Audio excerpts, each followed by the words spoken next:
சகநா பவது சகநோ புனக்து சக வீர்யங்கரவாவகை தேஜஸ்வினாவதீதமஸ்து மா வித்விஷாவகை. ஓம் சாந்தி சாந்தி சாந்தி. தைத்திரிய உபனிஷத்தில் இதுவரை நாம் பார்த்த கருத்தை ஞாபகப்படுத்திக் கொண்டு மேலும் தொடரலாம். கிருஷ்ண யஜுர்வேதத்தை சார்ந்த இந்த உபனிஷத் 3 அத்தியாயங்களுடன் கூடியது. இங்கு அத்தியாயங்களை வள்ளி என்று அழைக்கின்றோம். முதல் வள்ளி சீக்ஷா வள்ளி.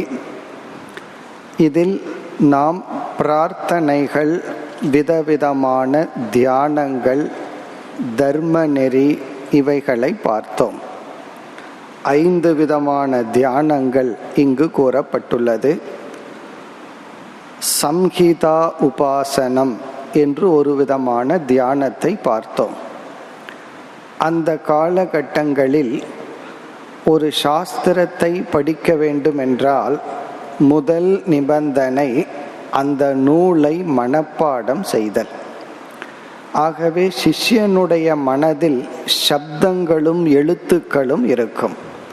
அந்த எழுத்துக்களை ஆலம்பனமாக, எப்படி சிலைகளை ஆலம்பனமாக வைத்து இறைவனை வழிபடுகின்றோமோ அவ்விதம் எழுத்துக்களை வைத்து சில தத்துவங்களை தியானித்து வருகின்ற முறைதான் சம்ஹிதா உபாசனம். பிறகு வியாஹிருதி உபாசனம் என்று சில சொற்களை ஆலம்பனமாக வைத்து இறைவனை தியானித்தல். அந்தர்ஹிருதய உபாசனம், ஹிருதயத்திற்குள் ஈஸ்வரனை நிறுத்தி தியானித்தல்.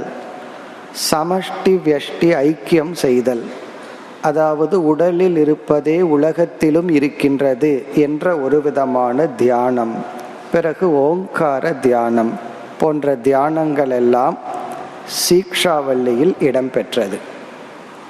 பிறகு விதவிதமான பிரார்த்தனைகளை பார்த்தோம்.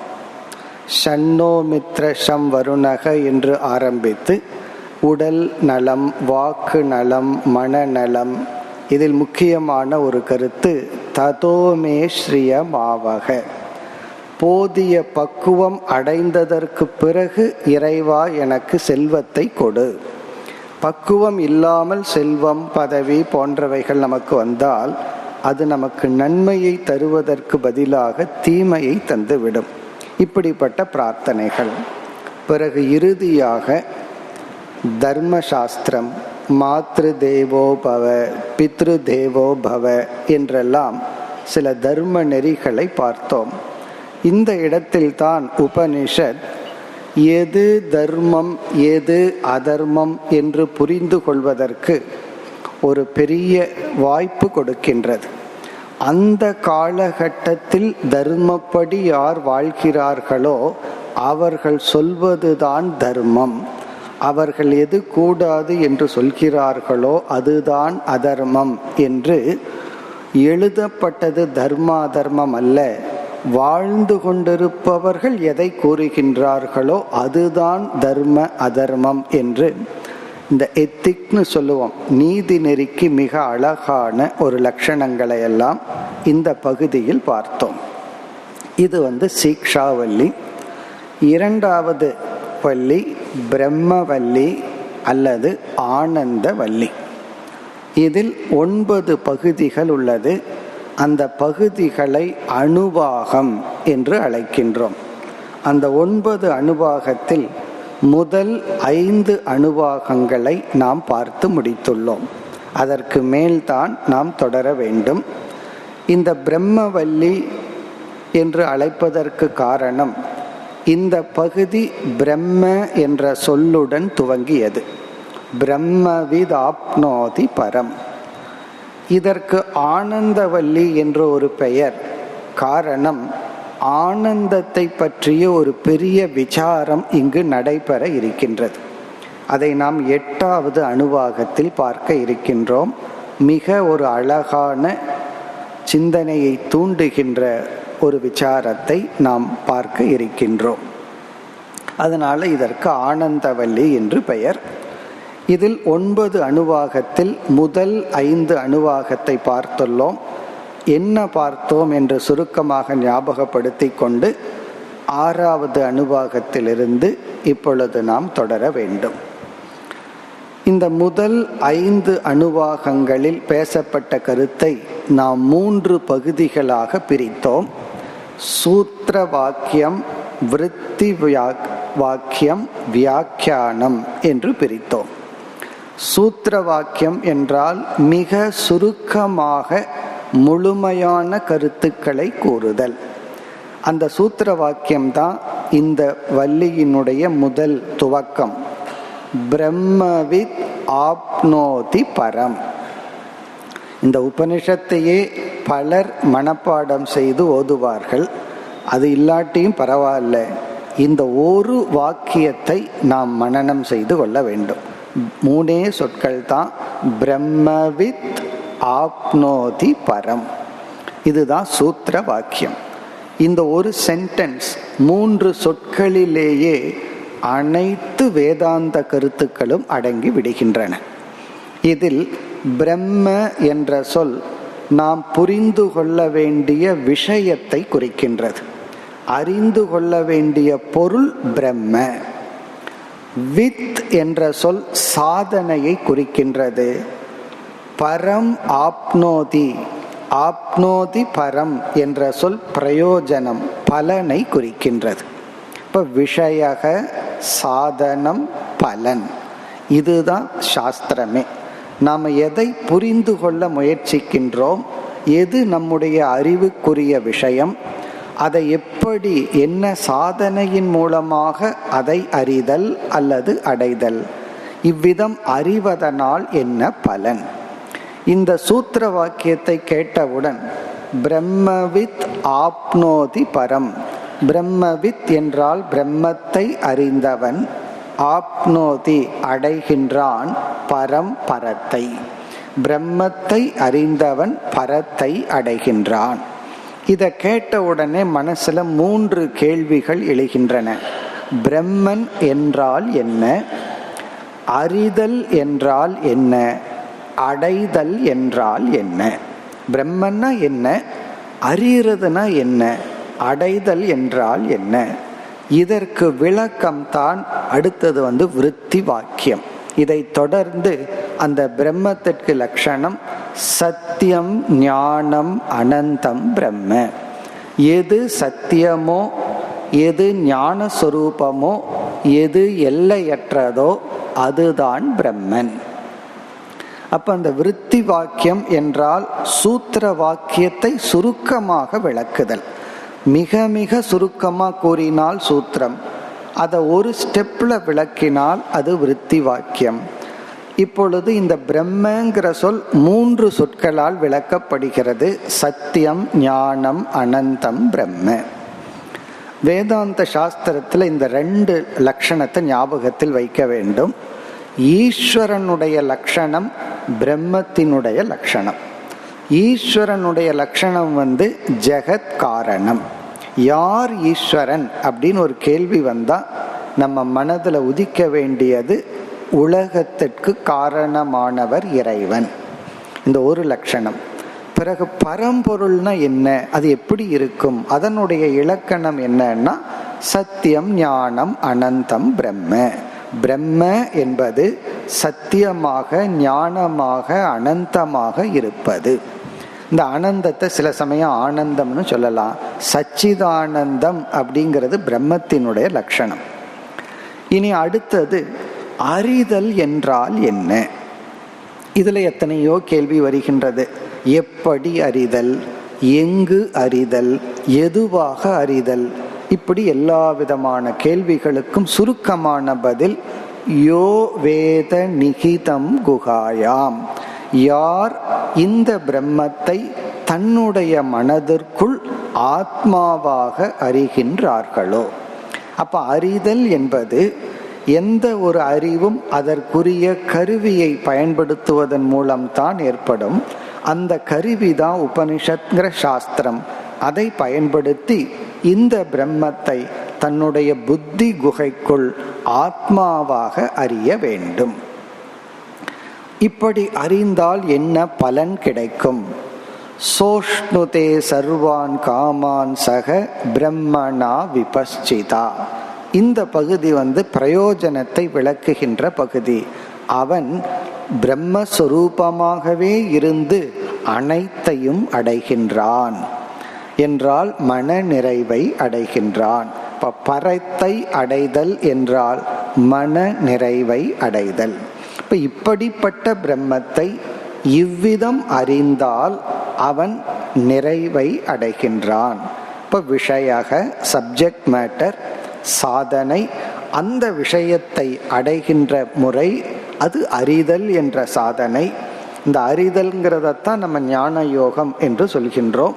அந்த சாதனைக்குள்ளேயே அறிய வேண்டிய மனதை பண்படுத்துவதை தியான யோகம், பக்தி யோகம், கர்மயோகம் இதெல்லாம் சாதனைக்குள் வருகின்றது. பிறகு அடைதல் என்றால் இப்படிப்பட்ட பலனை அடைதல்.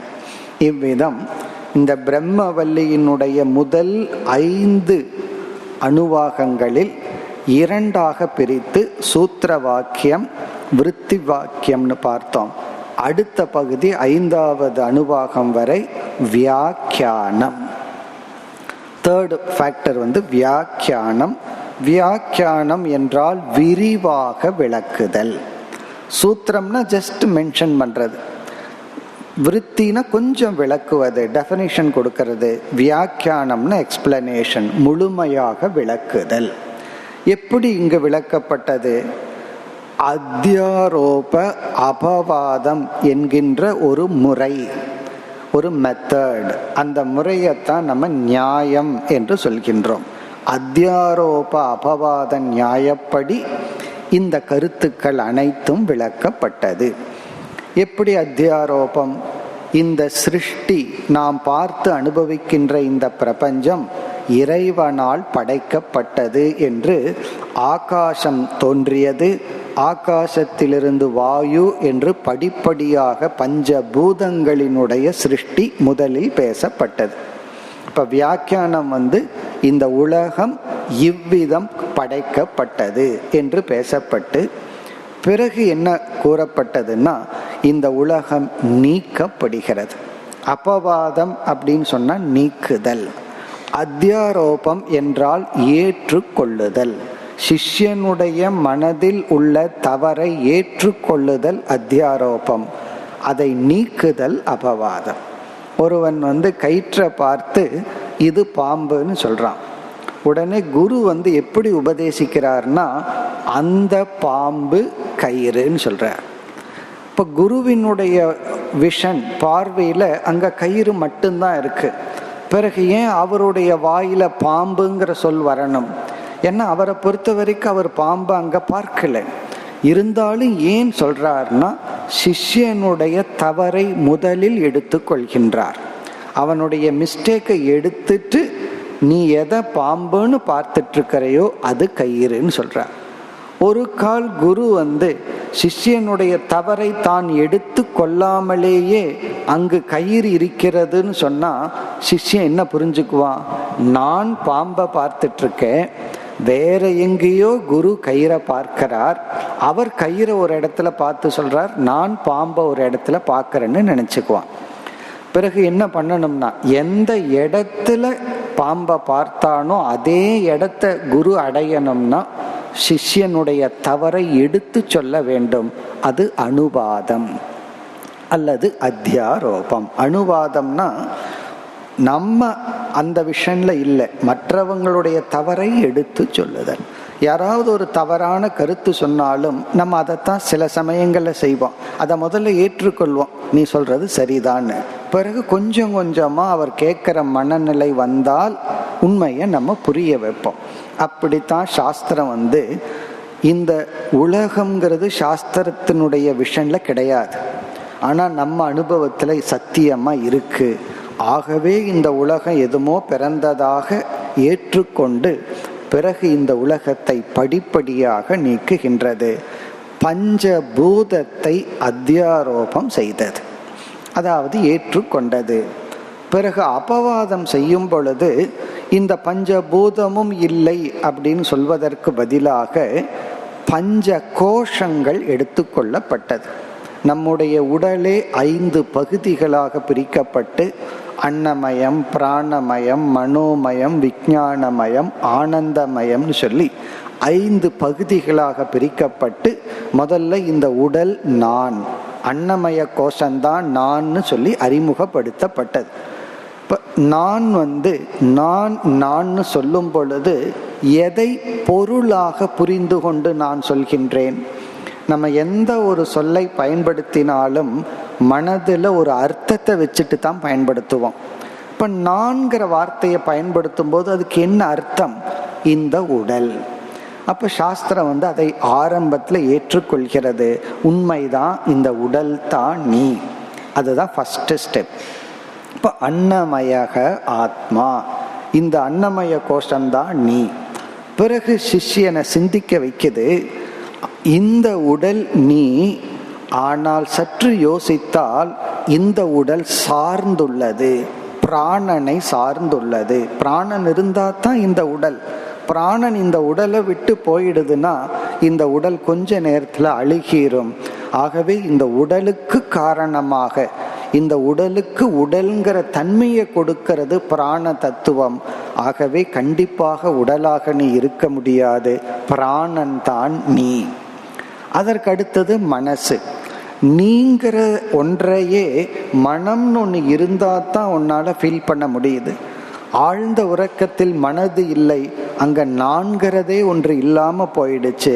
பிராணன்கிறது வெறும் ஜட தத்துவந்தான் என்று பிராணனை நீக்கி மனம், பிறகு அப்படியே விஞ்ஞானம், பிறகு ஆனந்தம் என்று 4 அர்த்தத்தை கொஞ்சம் கொஞ்சமாக ஒவ்வொரு கோஷமாக நீக்கி கடைசியில் ஆனந்த ஆத்மா, நான் ஆத்மா ஆனந்த சொரூபம் என்ற உபதேசம் செய்யப்பட்டது. அப்படி செய்யும் பொழுது வெறும் இந்த பஞ்ச கோஷத்துக்கு மட்டும் நான் ஆதாரம்னு சொன்னால் எனக்கு என்ன நிலை ஏற்படும்? அப்படி இந்த உலகத்தில் எத்தனை மனிதர்கள் இருக்கிறார்களோ அவங்கவுங்க கோஷத்தை நீக்கி அந்தந்த ஆத்மா இருக்குன்னு பல ஆத்மாக்கள் ஆகிவிடும். அப்போ உபனிஷத் என்ன செய்தது? இந்த அன்னமய கோஷத்தை நீக்கும் பொழுது அன்னமய பிரபஞ்சத்தையும் சேர்த்து நீக்குகின்றது. அப்போ ஒரு ஐக்கியம் பண்ணது.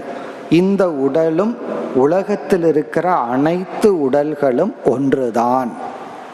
அதனாலதான் இந்த உடல் மீது நமக்கு பற்று நீங்கி விட்டால், ஸ்தூலமான உடலை நம்ம துறந்து விட்டால், ஸ்தூலமான அனைத்து உடல்கள் மீதுள்ள பற்றையும் துறக்க முடியும், துறந்து விடுவோம்.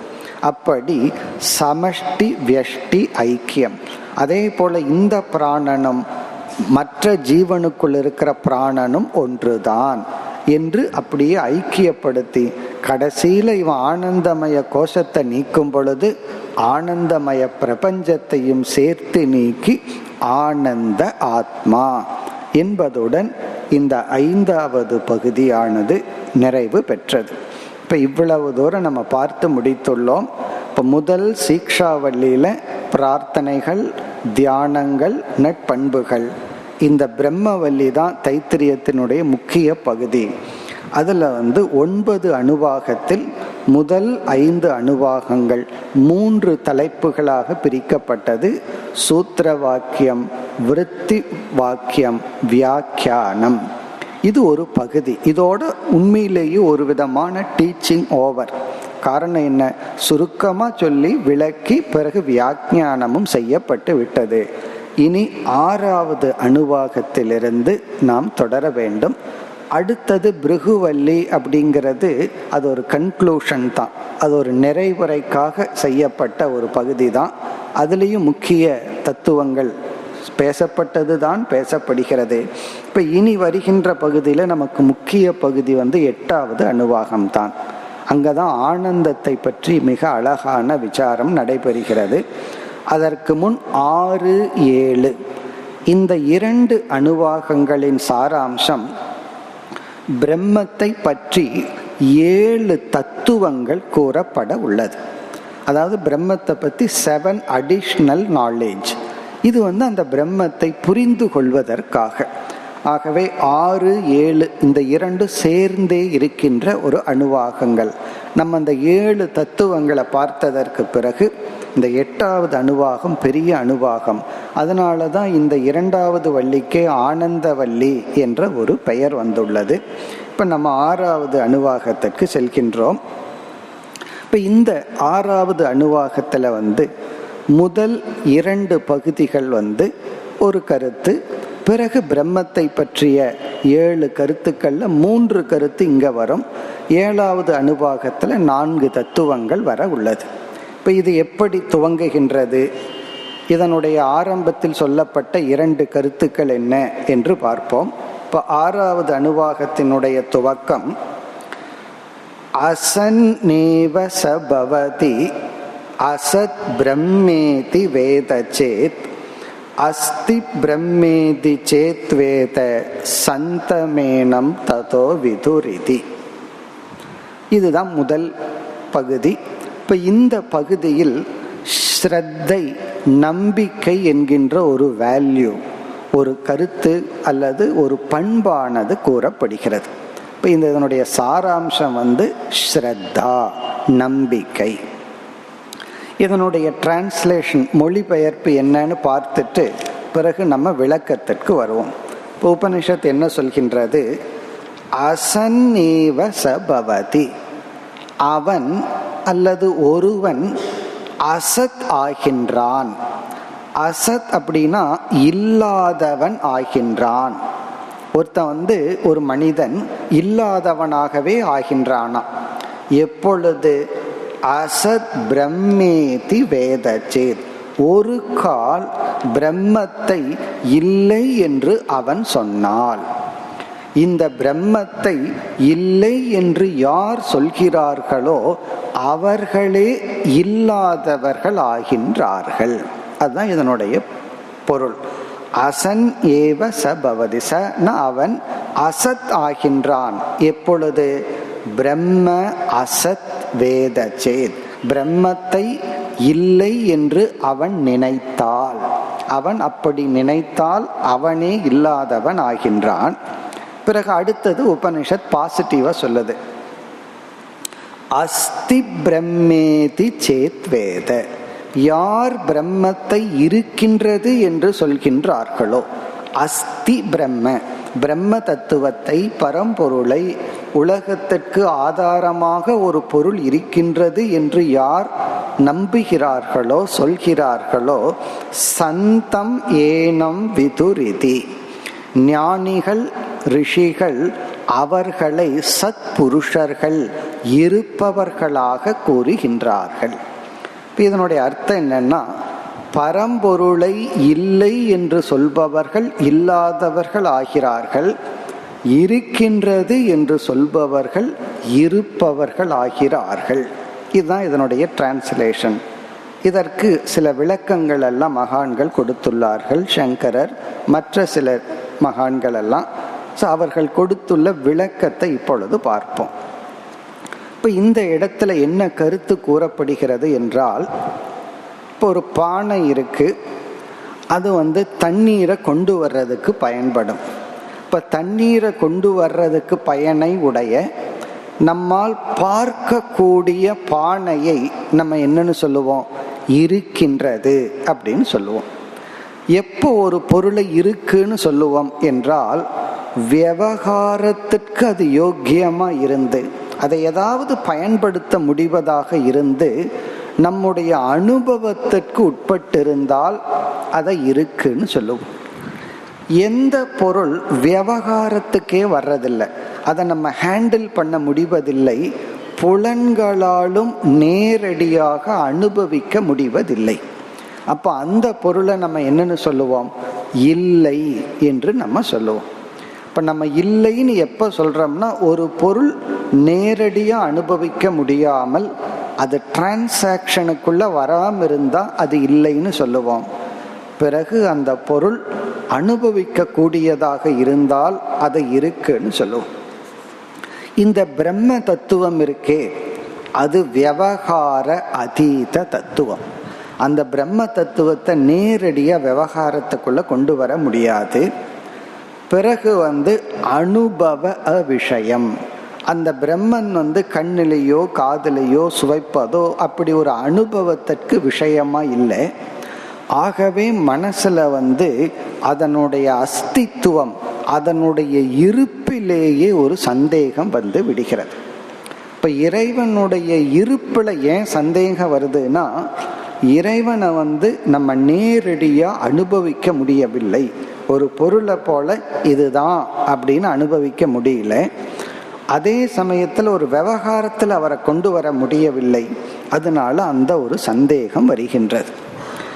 அதனால தான் சிலருடைய மனதில் அந்த பரம்பொருள் இல்லை என்ற புத்தியானது தோன்றுகிறது.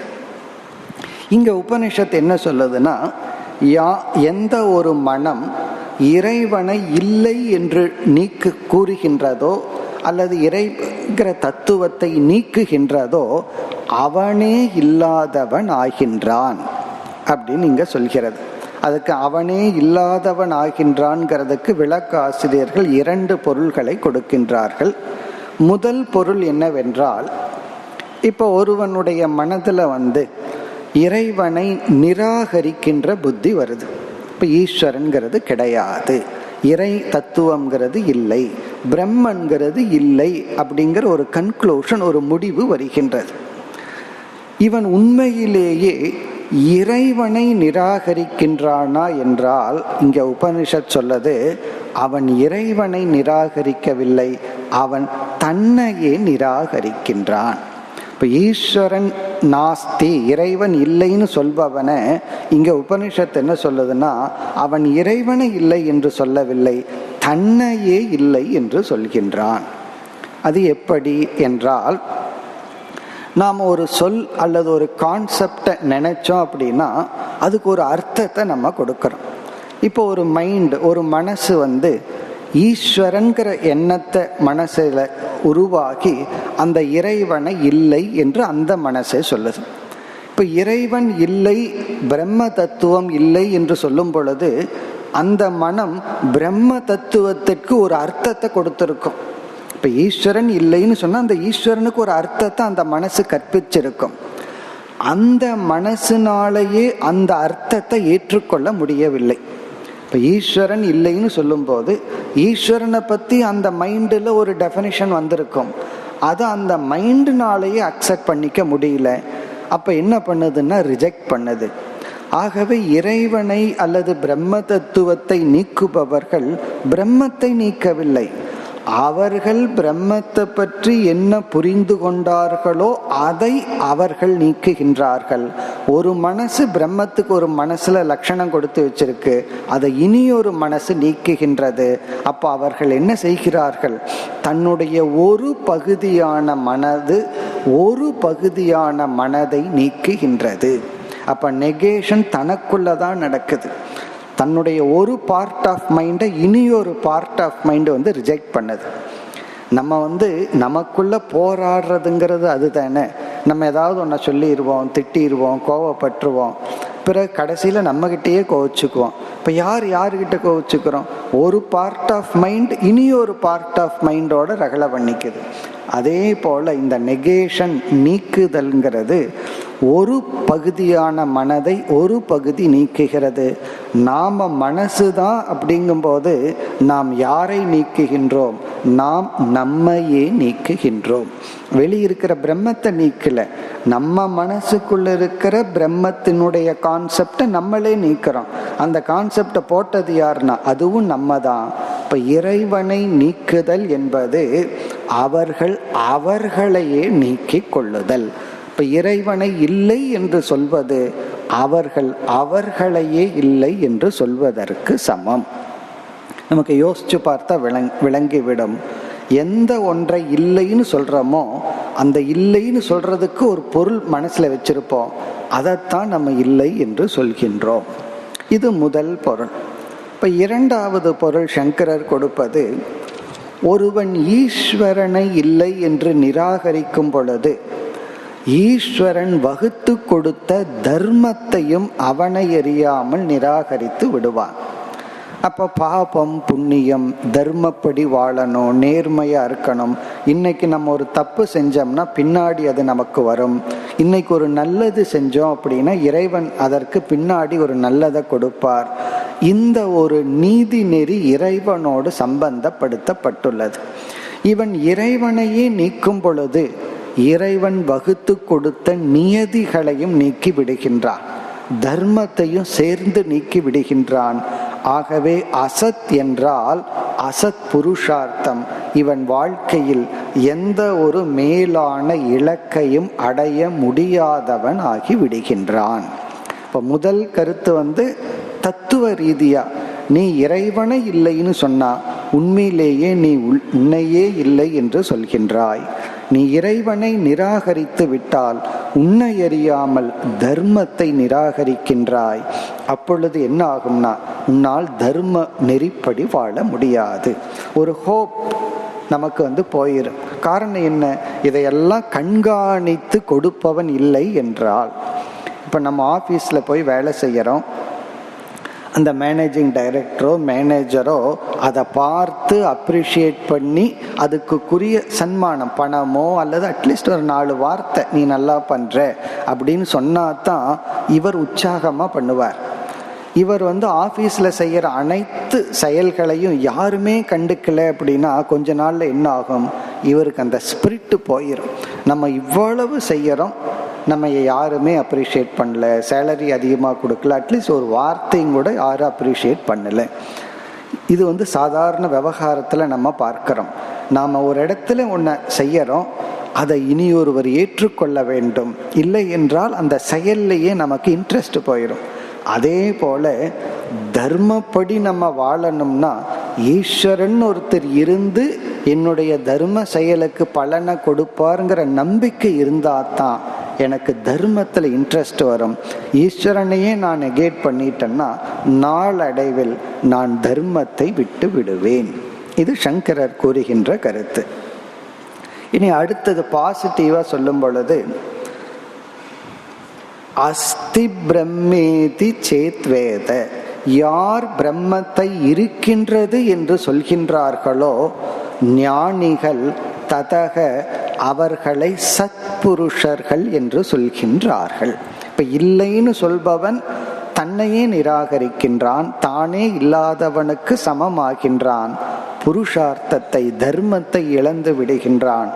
இருக்கின்றது என்று சொல்பவன் அவன் உண்மையில் இருப்பவன் ஆகின்றான். பிறகு லட்சியத்தை அடைகின்றான், அதாவது புண்ணியத்தை அடைகின்றான், தர்மத்திற்குள் விடுகின்றான். இப்ப இதுதான் இருக்கின்றது என்று சொல்வதில். பிறகு இனியொரு ஆசிரியர் இனியொரு கருத்தும் சொல்கின்றார். இறைவனை இருக்கின்றது என்று சொல்பவர்களும் இறைவனை உணர்ந்தவர்கள் அல்ல, இறைவனை நம்புபவர்கள். நம்பிக்கை தான் இந்த இடத்துல. ஏன்னா நான் அறிந்து கொள்ளாமலேயே புரிந்து கொள்ளாமலேயே ஒரு பொருளினுடைய இருப்பை நம்புகின்றேன். இப்போ நம்ம ஒருத்தருடைய வீட்டுக்கு போகிறோம், வாசலில் ஒருத்தர் நிற்கிறார், அவர்கிட்ட கேட்குறோம், வீட்டில் இருக்கிற யாரோ ஒருத்தர் பேரை சொல்லி இருக்காரான், அவர் இருக்கின்றார்னு சொல்கிறார். நம்ம அதை அப்படியே நம்புகின்றோம். அது நமக்கு ஞானம் அல்ல அப்பொழுது. ஏன்னா நம்ம அவர் வீட்டில் இருக்காரா இல்லையான்னு பார்க்கல, அவருடைய வார்த்தை இருக்காருன்னு சொல்றார், நம்புறோம். சில சமயம் உள்ள வச்சுட்டே இல்லைன்னு சொல்லுவார், அதையும் நம்ம நம்புறோம். இப்போ அறிவுன்னு வரும் வரை நாம் நம்பிக்கையில் தான் வாழ்ந்து கொண்டு இருக்கின்றோம். இப்ப ஈஸ்வரனுடைய இருப்பை ஏற்றுக்கொள்ளுதல் ஒரு ஸ்ரத்தை, ஒரு நம்பிக்கை. அதே போல ஈஸ்வரனை இல்லைன்னு சொல்வதும் ஒரு நம்பிக்கை தான். இப்ப இல்லைன்னு சொல்லணும்னா அந்த இல்லாமைய பார்த்ததுக்கு அப்புறம் அவர் சொன்னா அது ஞானம், இல்லாமைய பார்க்காமலேயே சொன்னால் அது நம்பிக்கை. இருக்கின்றது என்று சொன்னால் இருப்பதை பார்த்து விட்டால் ஞானம், பார்க்காமலேயே இருக்கின்றது என்று சொன்னால் நம்பிக்கை. அப்போ ஈஸ்வரனுடைய அஸ்தித்துவத்தை ஏற்றுக்கொள்பவர்களும் நிராகரிப்பவர்களும் ஸ்ரத்தையுடன் தான் பேசுகின்றார்கள். அதில் இந்த இருப்பவர்கள் என்று சொல்பவர்களுடைய ஸ்ரத்தை சாத்விகமான ஸ்ரத்தை, இல்லை என்று சொல்பவர்களுடைய ஸ்ரத்தை தாமசமான ஸ்ரத்தை. அதுதான் இந்த இடத்துல உபனிஷத் நமக்கு புகட்டுகின்ற ஒரு வேல்யூ. இவ்வளவு தூரம் பிரம்மத்தை 5வது வள்ளி வரை எஸ்டாப்ளிஷ் பண்ணினதுக்கு அப்புறம் உபனிஷத் கீழே இறங்கி வந்து இது போன்ற சில கருத்துக்களை கூறுகின்றது. இது இந்த 6வது பகுதியினுடைய ஃபர்ஸ்ட் போர்ஷன், 6வது அணுவாகத்தினுடைய முதல் போர்ஷன். இனி 6வது அணுவாகத்தினுடைய அடுத்த பகுதிக்கு வருகின்றோம். அடுத்த பகுதி வந்து அதாதோனு பிரஷ்னாகா, சிஷ்யனுடைய ஒரு கேள்வி.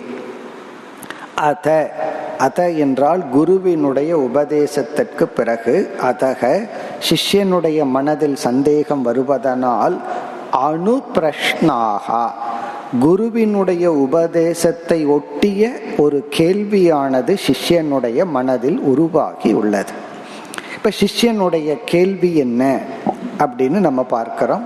இதனுடைய பதில பின்னாடி குரு சொல்ல போகின்றார். இப்ப சிஷ்யனுடைய கேள்வி என்ன என்றால், பிரளய காலத்தில் இந்த சிருஷ்டி எல்லாம் பிரளயம் அடைகின்ற நேரத்தில் ஞானி பிரம்மத்தை அடைகின்றானா இல்லையா, அஞ்ஞானி பிரம்மத்தை அடைகின்றானா இல்லையா. 3வது கேள்வி வந்து முதல்ல பிரம்மன் ஒன்று இருக்கா, முதல்ல பிரம்மன் ஒன்று இருக்கா, பிரம்ம அஸ்திவா, பிரம்மன்னு சொல்ற தத்துவம் இருக்கின்றதா அப்படின்னா இவன் என்ன இன்டென்ஷன்ல கேட்கறான். புத்திக்கு வந்து தர்க்க ரீதியா சொன்னாதான் புரிகின்றது. இப்ப புத்திக்கு கொஞ்சம் லாஜிக் கொடுக்க வேண்டியது இருக்கு. அதனால பிரம்மனுடைய இருப்பை மனசு நம்புது. அந்த நம்புறதுக்கு சப்போர்ட்டிங் லாஜிக்னு சாஸ்திரத்துல சொல்லுவார்கள். சப்போர்ட்டிங் லாஜிக்னா மனசு நம்பிடுது, அந்த நம்பிக்கை திருடமாக சில லாஜிக் தேவைப்படுகிறது, சில தர்க்கங்கள், சில எய்டு தேவைப்படுகிறது. அப்ப சிஷ்யன் வந்து குரு கிட்ட நான் பிரம்மத்தை இருக்குன்னு நம்புறேன், இருந்தாலும் அந்த நம்பிக்கையை உறுதிப்படுத்த எனக்கு பிரம்மத்தை பற்றி சில லாஜிக் கொடுங்க, இந்த காரணத்தினால நான் பிரம்மத்தை இருக்குன்னு தான் சொல்லணும் அப்படின்னு எனக்கு ஒரு சப்போர்ட்டிங் லாஜிக் கேட்குறான். யாரு? சிஷ்யன். நம்பிக்கை இருக்கு, ஆனா அந்த நம்பிக்கை வலு பெற எனக்கு வந்து சில சப்போர்ட் தேவை. பதஞ்சலி தன்னுடைய யோக சூத்திரத்துல இந்த சித்திகளை பத்தி எல்லாம் சொல்லும் பொழுது இதைத்தான் சொல்ற. இந்த சித்திகள் எல்லாம் எதற்கு நம்ம பயன்படுத்தி கொள்ள வேண்டும்னா சித்திக்காக பயன்படுத்தி கொள்ள கூடாதான். இப்போ ஒருவர் கொஞ்ச நாள் தியானம் பண்ணிட்டே இருக்கார், திடீர்னு அவருக்கு எதிர்காலத்துல நடக்க போறது தெரிகின்றது, சில எக்ஸ்ட்ரா பவர் வருது. அது எதற்குனா நம்முடைய தியானம் பலனை கொடுக்குங்கிற நம்பிக்கைக்காகத்தான் அந்த சித்திகளா. ஆமா, இதை நம்ம நம்பலாம், அதோட அந்த சித்திகளை நம்ம விட்டுறணுமா. அப்ப சில சக்திகள் வந்தா அல்லது இறை காட்சி வருது, ஒரு இஷ்ட தேவதையே வழிபட்டு கொண்டு இருக்கிறோம், திடீர்னு அந்த இறைவனுடைய காட்சி நமக்கு கிடைக்குதுன்னா அது எதற்குனா அந்த ஈஸ்வரன் இருக்கிறார் அப்படிங்கிற அந்த நம்பிக்கையை வலுப்படுத்தத்தான் இந்த காட்சிகள். நம்ம எனக்கு இறைவன் காட்சி கிடைச்சாச்சு, இனிமேல் அடையிறதுக்கு ஒன்று இல்லை அப்படின்னு நிறுத்தி விடக்கூடாது. அதோட அந்த காட்சி சில எக்ஸ்ட்ரா அனுபவங்கள், மற்றவங்களுக்கு தெரியாத சில பர்செப்ஷன், சில பார்வைகள், இந்த சக்தி எல்லாம் நம்பிக்கையை வலுப்படுத்துவதற்குத்தான் பயன்படுத்த வேண்டும், அதற்கு மேல அதை விட்டறணும்னு சொல்லுவார். அப்படி இங்க சிஷ்யன் கேட்கிறான், பிரம்மத்தை நான் ஏத்துக்கிறேன், ஆனா என்னுடைய நம்பிக்கையை திருடப்படுத்த எனக்கு வந்து சில சப்போர்ட்டிங் லாஜிக் வேணும்னு கேட்கின்றான். அதனாலதான் இதற்கு பிறகு வந்து பிரம்மத்தை பற்றி 7 லட்சணங்களை பார்க்க போறோம். லட்சணங்கள்னா 7 கருத்துக்கள், ஒவ்வொன்றும் பிரம்ம அஸ்திங்கிற முடிவுக்காக.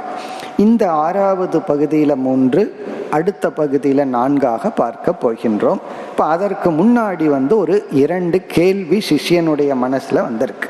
அதாவது இந்த சிருஷ்டி எல்லாம் முடிகின்ற காலத்தில், பிரளய காலத்துல ஞானி பிரம்மத்தை அடைகின்றானா, அஞ்ஞானி அடைகின்றானா. இந்த சிஷ்யனுடைய கேள்வியினுடைய இன்டென்ஷன் என்ன அப்படின்னு சொன்னா, இந்த சந்தேகம் ஏன் வந்தது? ஒரு கால் ஞானி மட்டும் பிரம்மத்தை அடைவதாக நாம் எடுத்துக்கொண்டால் அஞ்ஞானியினுடைய கதி என்ன? அஞ்ஞானி பிரம்மத்தை அடைவதில்லைன்னு ஆயிரும். அப்போ பிரம்மத்தை நம்ம என்ன சொல்லி இருக்கோம்? சர்வ காரணம்னு பிரம்மத்துக்கு லட்சணம் கொடுத்துருக்கோம். எல்லாத்துக்கும் பிரம்மந்தான் காரணம்னு சொல்லிட்டோம். இப்ப எல்லாத்துக்கும் காரணமான பிரம்மம் இருக்கும் பொழுது ஞானி மட்டும் பிரம்மத்தை அடைஞ்சு அஞ்ஞானி அடையவில்லை என்றால் அந்த அஞ்ஞானி யாரு? பிரம்மத்தினுடைய காரியம் அல்ல, பிரம்மத்திடமிருந்து வந்தவன் அல்ல. அப்ப அவன் பிரம்மத்துக்கு வேறாக இருப்பவன ஆயிரும். பிரம்மத்தை அனைத்துக்கும் காரணம்னு சொல்ல முடியாது. ஏன்னா கடைசி காலத்துல அஞ்ஞானியும் பிரம்மத்திடமிருந்து வந்திருந்தா அவனும் சேர்ந்து அடைஞ்சிருக்கணும். அப்போ ஞானி மட்டும் அடைகின்றான் என்றால் அஞ்ஞானி பிரம்மத்திற்கு வேறாக நிற்பவன் ஆகிவிடுகின்றான். பிறகு அந்த பிரம்மன் முழுமை பெற்றதாகி விடாது. ஏன்னா அஞ்ஞானி வேறு பிரம்மன் வேறுன்னு இரண்டு தத்துவங்கள் வந்துவிடும். சரி, இந்த ப்ராப்ளம் வரக்கூடாது. ஞானி அஞ்ஞானி ரெண்டு பேருமே பிரளய காலத்துல பிரம்மத்தை அடைகின்றான்னு தான் சொல்லி ஆகணும். காரணம் என்ன? அஞ்ஞானியை பிரிச்சிட முடியாது பிரம்மத்திடம் இருந்து. இப்ப ஞானி அஞ்ஞானி இருவரும் பிரம்மத்தை அடைகிறார்னு எடுத்துக்கொண்டால் வேற என்ன ப்ராப்ளம் வருதுன்னா, எதுக்கு கஷ்டப்பட்டு ஞானத்தை அடையணும்? அதான் நேச்சுரலா பிரம்மத்தை அடைஞ்சிட்றமே. எப்படியும் பிரளய காலத்துல பிரம்மத்தை அடைஞ்சிட்றோம். அப்படி இருக்கும்போது முன்னாடியே எது இயற்கையா நேச்சுரலா கிடைக்குமோ அதை எதுக்கு கஷ்டப்பட்டு அடையணும்? எதுக்கு கஷ்டப்பட்டு ஞானத்தை அடையணும்? கஷ்டப்படுத்து கட்டுப்படுத்தணும், தர்மப்படி வாழணும்.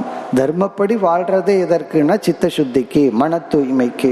மன தூய்மை எதற்குன்னா ஞானத்தை அடையிறதுக்கு. இப்படி ஏன் கஷ்டப்படணும்? இப்போ ஒருத்தன் கஷ்டப்பட்டு பிரம்மத்தை அடையிறான். யாரு? ஞானி. அஞ்ஞானி என்ன பண்றான்? அவன் விட்டுறான். இப்படியும் பிரளய காலத்துல பிரம்மத்தை தான் அடைய போறோம், நம்ம இருக்கிறபடி இருந்துக்குவோமே. இப்ப சாதனைகள் எதற்கு? இப்ப சிஷ்யனுடைய மனதுல அந்த சந்தேகம் இதுதான்.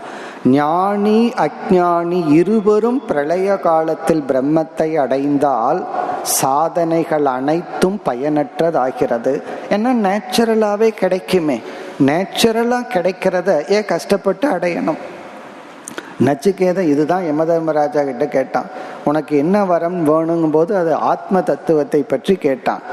யமதர்மராஜா சொன்னார், வேற ஏதாவது கேள, செல்வத்தை கேளுனார். அதுக்கு நச்சிகேதன் சொன்னா, உன்னை பார்க்கறதுலயே எனக்கு செல்வம் எல்லாம் வந்துடும், அது பை ப்ராடக்டா வரும்போது நான் வரமா ஏன் அதை கேட்கணும் அப்படின்னு சொன்னான். அதே போல நேச்சுரலா பிரம்மத்தை அடையும் பொழுது இதுக்கு கஷ்டப்படணும்?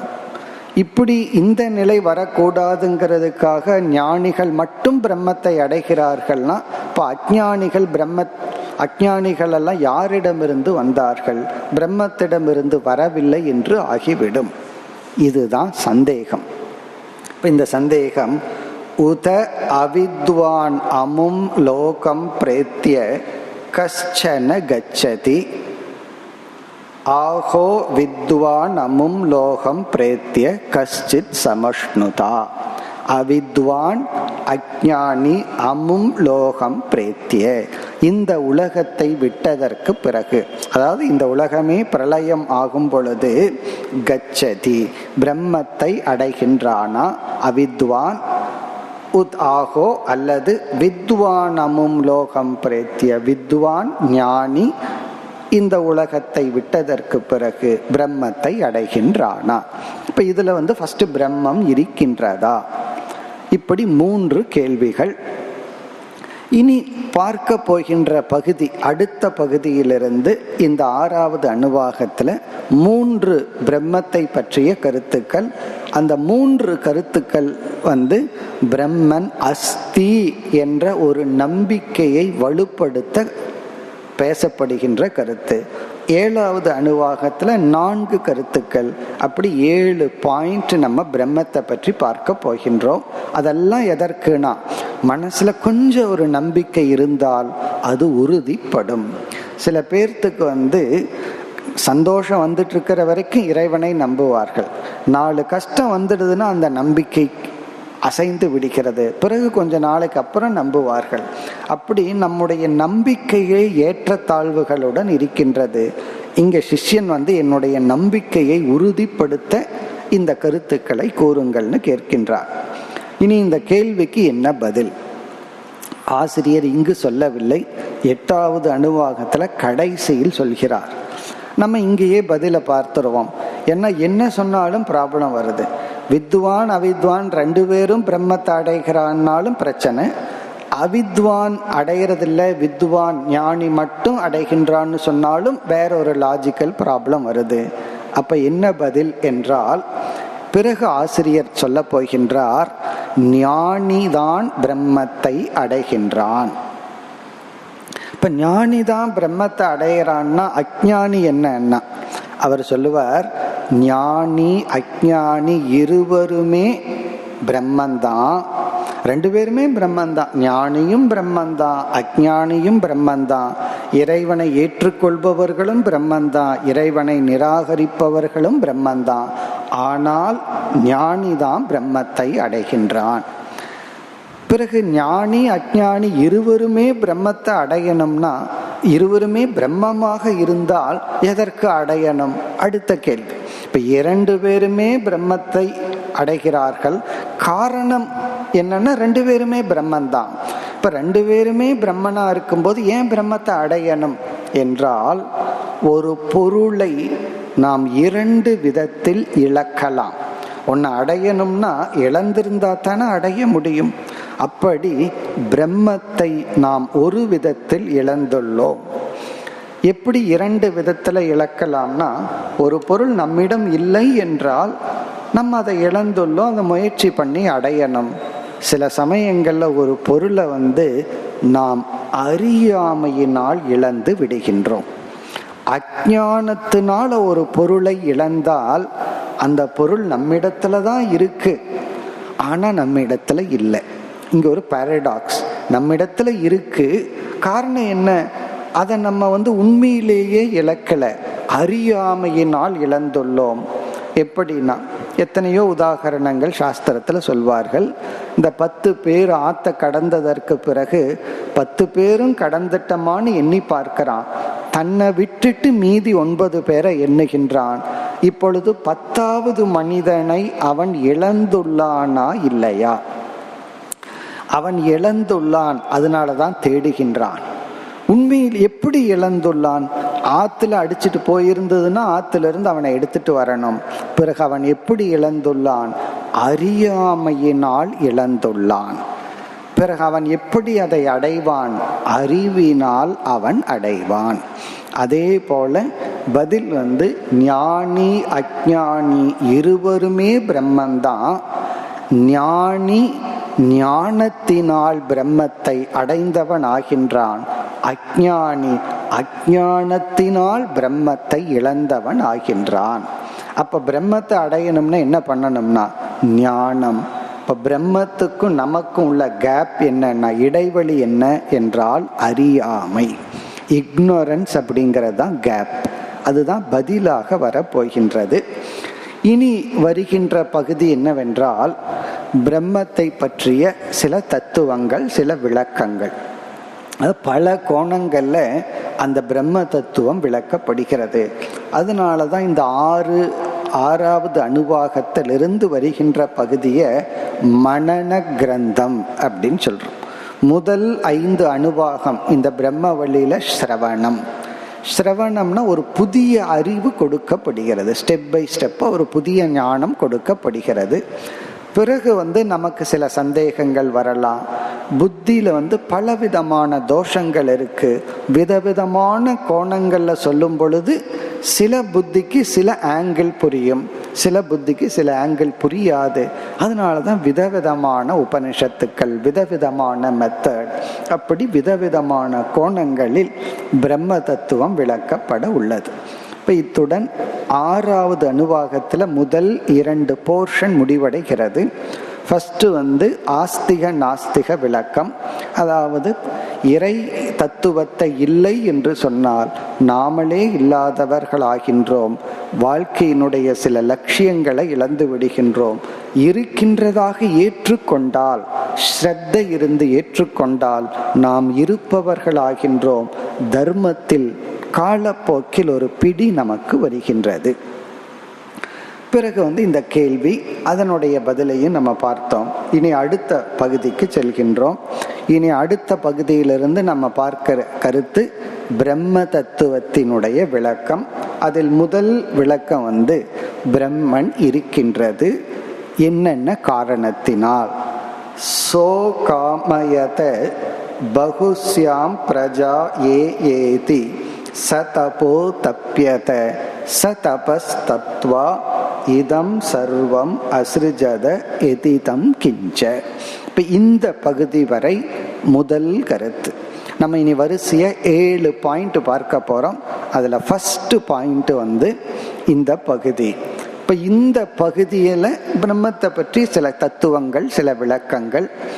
இதிலிருந்து முடிவு என்னன்னா, ஆகவே பிரம்ம என்ற தத்துவத்தை நான் ஏற்றுக்கொள்ள வேண்டும்.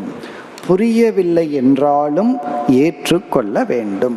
இந்த குழந்தைகள்லாம் எல்லாத்துக்கும் லாஜிக்கலா புரிஞ்சுட்டா தான் ஏற்றுக்கொள்வேன் அப்படிங்கிற ஒரு ஆட்டிடியூட் வந்துடுது. இப்போ அவங்களுக்கு என்ன புரிய வைக்கணும்னா, உனக்கு புரியுதோ இல்லையோ சிலதெல்லாம் அக்செப்ட் பண்ணிக்கோ. ஏன்னா சிலதெல்லாம் நம்ம புரிய வைக்க முடியாது. இப்போ ஒரு 12 வயசு பையன் ஆத்மானா என்னன்னு கேட்டா, அந்த பையனுக்கு நம்ம எடுத்து சொல்லலாம். கேள்வி கேட்கிற அளவுக்கு அவனுக்கு புத்தி வளர்ந்திருக்கே தவிர பதில புரிஞ்சுக்கிற அளவுக்கு புத்தி வளரவில்லை.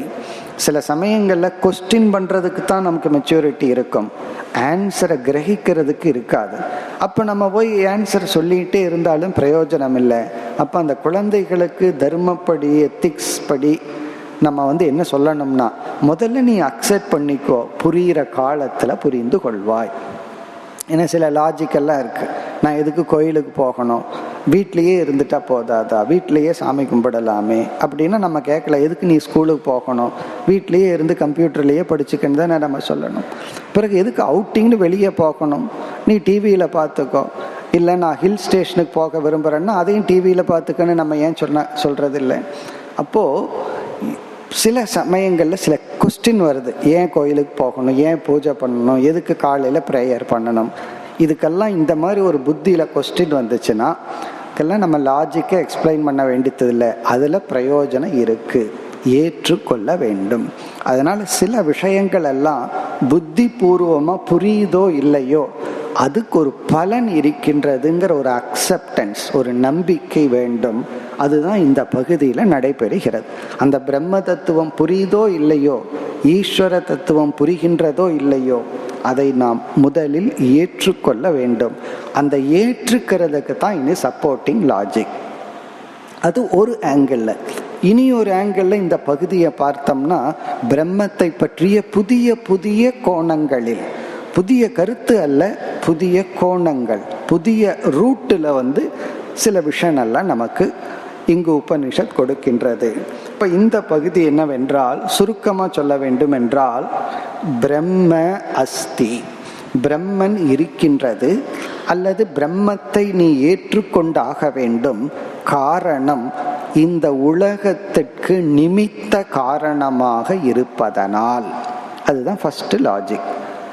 ஜெகதக நிமித்த காரணத்துவாத், இந்த ஜெகத்திற்கு நிமித்த காரணமாக ஒரு இறை தத்துவம் இருப்பதனால் அந்த இறைவனை ஏற்றுக்கொள்ள வேண்டும். பிரம்மசூத்திரத்தில் ஒரு விசாரம் நடைபெறுகிறது. அங்கு ஒருவன் கூறுகின்றான், பிரம்மத்தை அல்லது இறைவனை நான் தர்க்க ரீதியாகவே நிலைநாட்டி விடுவேன்னு சொல்றான். அப்ப சங்கரர் சொல்றாரு, தர்க்க ரீதியா உன்னால இறைவனை நிலைநாட்ட முடியாது. நீ ஒரு செட் ஆஃப் லாஜிக், சில தர்க்கத்தை சொல்லி பிரம்மத்தை இருக்குன்னு சொன்னீங்கன்னா என்னால கவுண்டர் ஆர்குமெண்ட் கொடுத்து இல்லைன்னு சொல்ல முடியும். ஆகவே தர்க்க ரீதியா பிரம்மத்தை நிலைநாட்ட முடியாது. அங்க டிஸ்கஷன் எப்படி போகுதுன்னா, அவன் பிரம்மத்தை ஈஸ்வரனை இருக்குன்னு சொல்லிட்டு வருவார், சங்கரர் இல்லைன்னு ஆர்கியூ பண்ணிட்டு வருவார். ஆப்போசிட்டா இருக்கும். காரணம் என்னன்னா, என்ன ஆங்கிள் அவர் சொல்றாரு, நீ தர்க்க ரீதியாகவே பிரம்மத்தை இருக்குன்னு சொன்னா நான் வேறொரு லாஜிக் கொடுத்து இல்லைன்னு சொல்லிடுவேன். அப்ப முடிவு என்னன்னா, இது தர்க்கத்திற்கு அப்பாற்பட்டது. இதை உன்னுடைய புத்தியில அக்செப்ட் பண்ணிக்கோ. அந்த அக்செப்டன்ஸுக்கு தான் இந்த லாஜிக். அதைத்தான் சாஸ்திரத்துல ஸ்ருதி சம்மத தர்க்கன்னு சொல்வார்கள். ஸ்ருதியை சொல்லப்பட்ட, ஸ்ருதினா சாஸ்திரம், உபனிஷத்துக்கள் சொல்லப்பட்ட கருத்தை மையமா வச்சுட்டு அதை ஏற்றுக்கொள்வதற்காக, அதுல ஒரு ஸ்ரத்தை வருவதற்காக சொல்லப்படுகின்ற லாஜிக். இப்போ அதுதான் இந்த பகுதியில் வருகின்ற முதல் கருத்து. இப்போ இதனுடைய கருத்து என்னவென்றால், படைப்பு என்று ஒன்று இருந்தால், ஏதாவது ஒன்று ஆர்டரா சீராக நடைபெற்று வந்தால் அதை படைத்தவன் ஒருவன் இருக்க வேண்டும். இப்போ ஃபாரஸ்ட்டுக்கு போகிறோம், காட்டுக்கு போகிறோம், அதை பார்க்குறோம். உடனே நம்ம என்ன முடிவு பண்ணுறோம், இது ரிசர்வ் ஃபாரஸ்ட், மனுஷங்க யாருமே வரல, அதனால தான் இப்படி இருக்குது. ஒருத்தர் வீட்டுக்கு போகிறோம், லான் எல்லாம் வச்சு ஒரு கார்டன் வச்சுருக்கார், ஒரு மைதானம், அழகான பூந்தோட்டம் வச்சுருக்கார். அப்போ நம்ம என்ன சொல்கிறோம், இதை யாரோ ஒருத்தர் மெயின்டைன் பண்ணிட்டு இருக்காங்க. காட்டுக்குள்ள எந்த மனுஷனும் மெயின்டைன் பண்ணலன்னு சொல்றோம். ஒரே ஒரு வீட்டில் அழகான கார்டன் இருந்தால் வெல் மெயின்டைன்டுன்னு சொல்றோம். இதுக்கு எவ்வளவு மெயின்டெனன்ஸ் இருக்கு, எவ்வளவு கஷ்டப்பட்டு ஒருத்தன் இதை மெயின்டைன் பண்ணிட்டு வர்றான்னு நம்ம அனுபவத்தில் சொல்றோம். ஏன், ஒன்று ஆர்டராக சீராக இருந்தால் ஒருவன் அதை கண்காணித்து உருவாக்கி நிமித்தமாக இருப்பது நம்முடைய அனுபவத்தில் இருக்கு. எனிதிங், ஏதாவது ஒன்று ஆர்டராக இருந்தால், இப்போ ஒரு பொருள் எடுக்கிறோம், அதில் ஆர்டராக டைம் காட்டுது. இப்போ வாட்ச் அப்படின்னு ஒன்று இருந்தால் அது ஒரு நியமத்தோடு இயங்குது. உடனே அதை செய்தவன் ஒருவன் இருக்கின்றான். ஒரு பொருள் எடுக்கிறோம், அது புஸ்தகம் அழகாக வெட்டப்பட்டு பைண்டு பண்ணி ஒரு ஆர்டராக இருக்குது, பேஜ் நம்பர் எல்லாம் போட்டு. அப்போ அதை செய்தவன் ஒருத்தன் இருக்கின்றான்.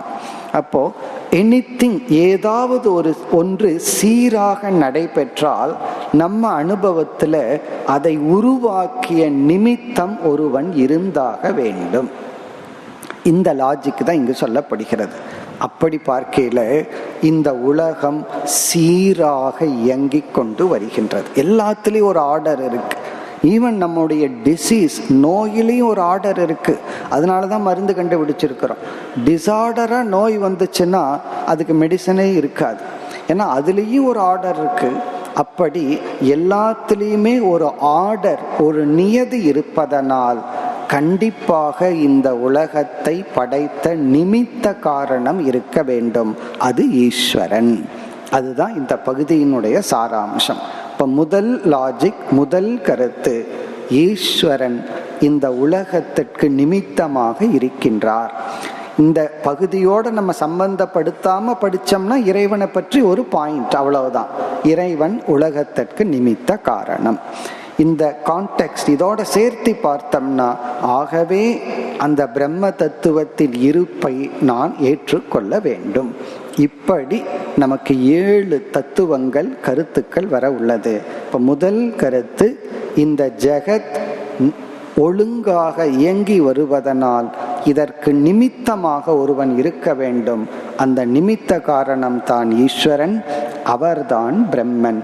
ஆகவே என்னன்னா, இந்த அத்தியாயத்தினுடைய ஃபர்ஸ்ட் கருத்து, அஸ்தி பிரம்மேதி வேதசேத், நான் பிரம்மத்தினுடைய இருப்பை ஏற்றுக்கொள்கின்றேன். மேலும் நாளை தொடர்வோம். ஓம் பூர்ணமத பூர்ணமிதம் பூர்ணாத் பூர்ணமுதச்யதே பூர்ணஸ்ய பூர்ணமாதாய பூர்ணமேவாவசிஷ்யதே. ஓம் சாந்தி சாந்தி சாந்தி.